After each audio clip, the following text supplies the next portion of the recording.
Olá, amados, a paz do Senhor. Estou passando por aqui no dia de hoje para compartilhar com você uma pequena palavra que se encontra em Salmos, de número 115.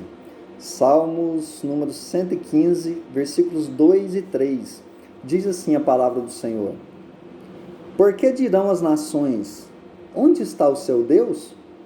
Mas o nosso Deus está nos céus, faz tudo o que lhe agrada. Eu percebo aqui nesses dois versículos duas falas que são ditas por dois grupos distintos. A primeira fala se encontra no versículo 2 e é dito assim: Porque dirão as nações, onde está o seu Deus? A primeira fala acerca das nações ou gentios, a depender da sua tradução. A Bíblia aqui está nos falando acerca da fala dos ímpios, da fala das pessoas que não conhecem a Deus. E elas estão dizendo assim: onde está o seu Deus? Algumas vezes eu e você, quando passamos por algumas situações diversas, nós somos questionados a esse respeito. Ninguém nos questiona onde está o nosso Deus quando eu e você estamos prosperando, quando eu e você estamos com saúde, quando está dando tudo certo na minha e na sua vida. Mas quando passamos por algumas adversidades, quando passamos por algumas angústias, algumas vezes somos questionados a esse respeito. Onde está o seu Deus? Muitas vezes somos questionados a esse respeito. Mas o versículo diz mais, vai dizer assim: Por que dirão as nações, onde está o seu Deus? Perceba que as nações estão dizendo assim: onde está o seu Deus? Perceba que as nações não sabem onde está o nosso Deus. Você sabe o que lhes está faltando? Está faltando conhecimento. Perceba que elas não sabem onde está Deus. Lhes faltam conhecimento. Por isso a palavra do Senhor vai dizer em Oséias 4:6 que o meu povo está sendo destruído. Por quê? Porque lhe faltou conhecimento. Por isso a palavra do Senhor vai nos dizer em Oséias capítulo 6, no versículo 3, diz assim: Conheçamos e prossigamos em conhecer ao Senhor. Por isso a palavra do Senhor nos diz em Mateus capítulo 22, no versículo 29, vai dizer assim, o próprio Jesus: Errais por não conhecer as Escrituras e nem o poder de Deus. O desconhecimento acerca do Senhor nos faz tomar atitudes, nos levam a práticas que o desagradam. Mas o versículo continua e agora no versículo 3 ele vai falar acerca da fala não mais agora de um ímpio, daquele que não conhece a Deus. Mas o versículo 3 agora vai falar acerca da fala de um filho de Deus. Perceba agora a fala de um filho, de um servo do Senhor. Veja o que diz o versículo 3, mais uma vez. Após ser questionado de onde está o seu Deus, por que dirão as nações, onde está o seu Deus? O Filho de Deus vai dizer assim: Mas o nosso Deus está nos céus, faz tudo o que lhe agrada. Por que eu posso afirmar que essa fala é de um Filho de Deus? Perceba que ele diz assim: mas o nosso Deus. Perceba que ele não diz, mas o Deus deles. Não. Quando ele diz nosso Deus, ele está dizendo que Deus também é Deus dele. Então perceba que a fala agora não é mais de um ímpio, mas a pessoa que é um filho de Deus. Eu aprendo aqui algumas coisas acerca das atitudes de um filho de Deus diante da afronta de um ímpio. diante de um questionamento de um ímpio acerca da nossa fé. O Filho de Deus começa dizendo assim: mas o nosso Deus está nos céus. A primeira coisa que eu aprendo aqui é que quem é filho de Deus sabe onde Deus está. Repito, primeira coisa que eu aprendo: quem é filho de Deus sabe onde Deus está. Enquanto o ímpio está dizendo assim: onde está Deus? O Filho de Deus está dizendo assim: Deus está nos céus. O Filho de Deus sabe onde Deus está. Por que eu digo isso? Porque muitas vezes, mesmo sendo filhos, nós acabamos perdendo Deus de vista. Muitas vezes, alguns filhos de Deus, quando passam por algumas adversidades, muitas vezes, alguns filhos de Deus, quando passam por algumas tragédias na sua vida, eles perdem Deus de vista. Muitas vezes, quando o ímpio diz: onde está o seu Deus? Você diz e concorda com ele, diz: eu não sei onde está Deus. Deus, na verdade, não está comigo. Porque, na verdade, se Deus estivesse comigo, eu não estaria passando por isso.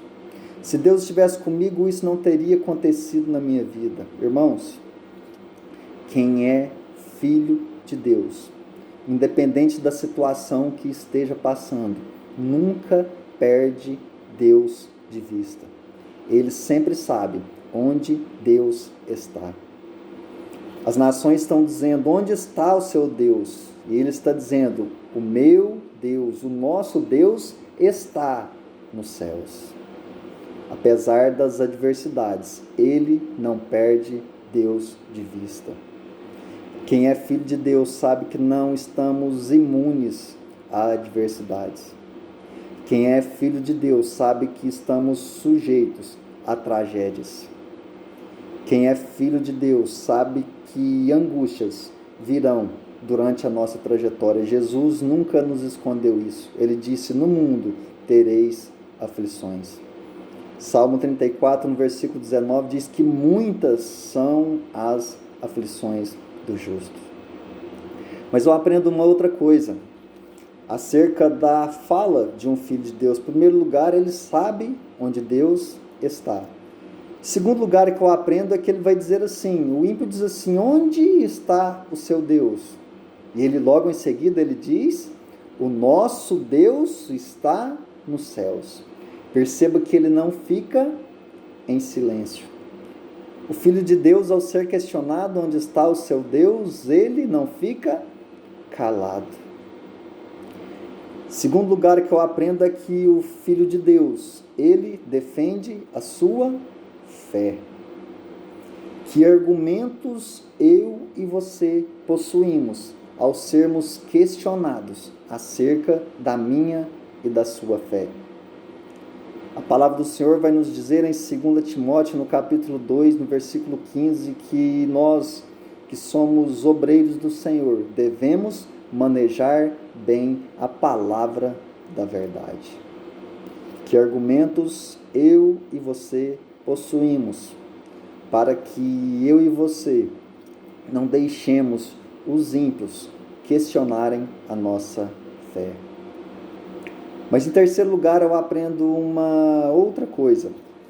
Perceba, ele vai dizer assim: as nações dizem assim: onde está o seu Deus? E o Filho de Deus diz assim: o nosso Deus está no céu. Perceba que, apesar de ele argumentar acerca de onde está o seu Deus, ele não faz isso com ignorância.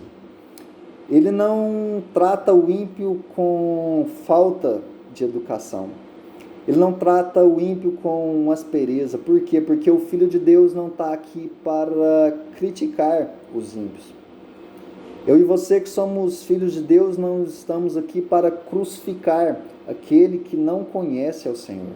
Pelo contrário, Perceba, o ímpio está perguntando onde está o seu Deus. Ele diz: o meu Deus está. Perceba isso.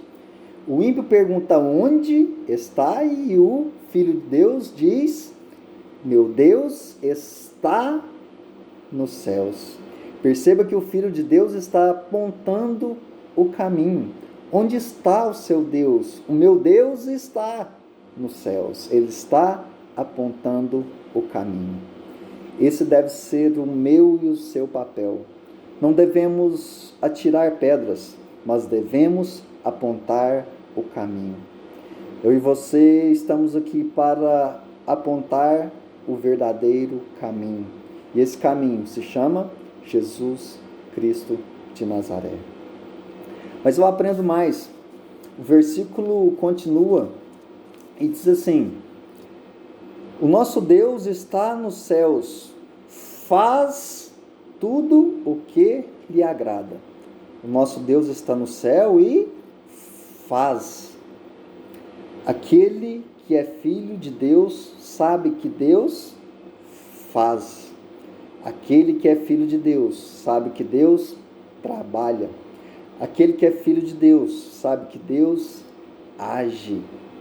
Eu e você, amados, servimos a um Deus que age ao meu e o seu favor. Amém? Capítulo 65 do livro de Isaías vai dizer assim: nunca se viu um Deus como esse, que age em favor de todos aqueles que nele esperam. Mas o versículo continua e diz assim: o nosso Deus está nos céus, faz o quê? Faz tudo. Eu e você servimos a um Deus que não só faz, mas faz tudo. Não existe impossíveis, amados, ao nosso Deus. Tudo é possível a Ele. Lucas 18, 27 vai dizer que as coisas que são impossíveis aos homens são possíveis a Deus. Lucas 1,37 diz que para Deus nada é impossível. Isaías, no capítulo 43, no versículo 13, vai dizer: operando Deus, quem impedirá? Servimos a um Deus que não só faz, mas faz tudo. Mas o versículo continua e diz assim: mas o nosso Deus está nos céus, faz tudo o que lhe agrada. Perceba que a Bíblia poderia ter dito assim: mas o nosso Deus está nos céus e faz tudo o que lhe é mandado. Deus poderia fazer tudo, mas Deus poderia fazer tudo o que lhe era ordenado, mas não é isso que a Bíblia diz.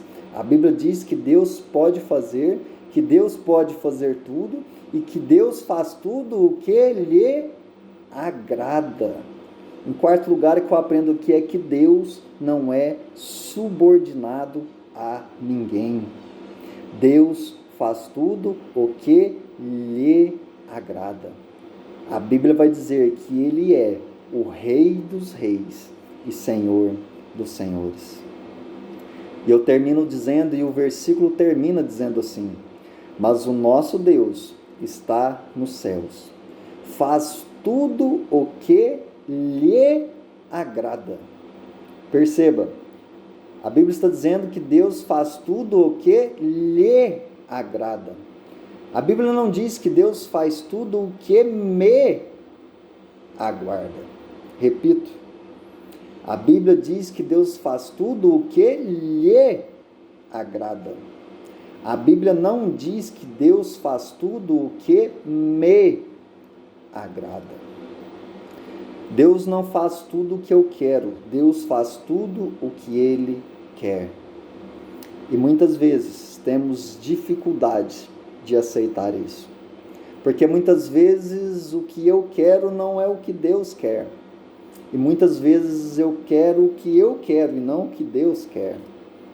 Muitas vezes os pensamentos de Deus são diferentes dos nossos pensamentos, Isso está escrito em Isaías, no capítulo 58, no versículo 55, no versículo 8 e 9, onde diz que os pensamentos de Deus são diferentes dos nossos pensamentos e os seus caminhos diferentes dos nossos caminhos.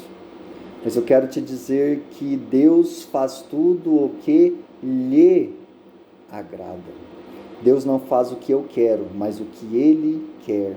E a vontade de Deus, para mim e para você, é sempre melhor do que a nossa vontade. Romanos capítulo 12, no versículo 2, diz que a vontade de Deus é boa, perfeita e agradável. A vontade de Deus é boa, perfeita e agradável. Não temas, ainda que a sua vontade seja diferente da vontade do Senhor, mas a vontade de Deus é sempre a melhor vontade. Eu e você temos algum conhecimento do nosso passado e do nosso presente, mas não conhecemos nada acerca do nosso futuro. Eu e você não sabemos o que acontecerá no dia de amanhã. Eu e você não sabemos o que acontecerá daqui a 5 horas. Eu e você não sabemos o que acontecerá no segundo seguinte, diferentemente de Deus. Deus não conhece alguma coisa do nosso passado, do nosso presente e do nosso futuro. Deus conhece profundamente o nosso passado, o nosso presente e o nosso futuro. Enquanto eu e você não conseguimos ver o amanhã, Deus consegue ver a eternidade. Então nunca se esqueça, Deus faz o que lhe agrada. E ainda que o que agrade ao Senhor não seja o que me agrada, o que agrada ao Senhor é sempre o melhor para mim, é sempre o melhor para você. Amém? Que Deus te abençoe.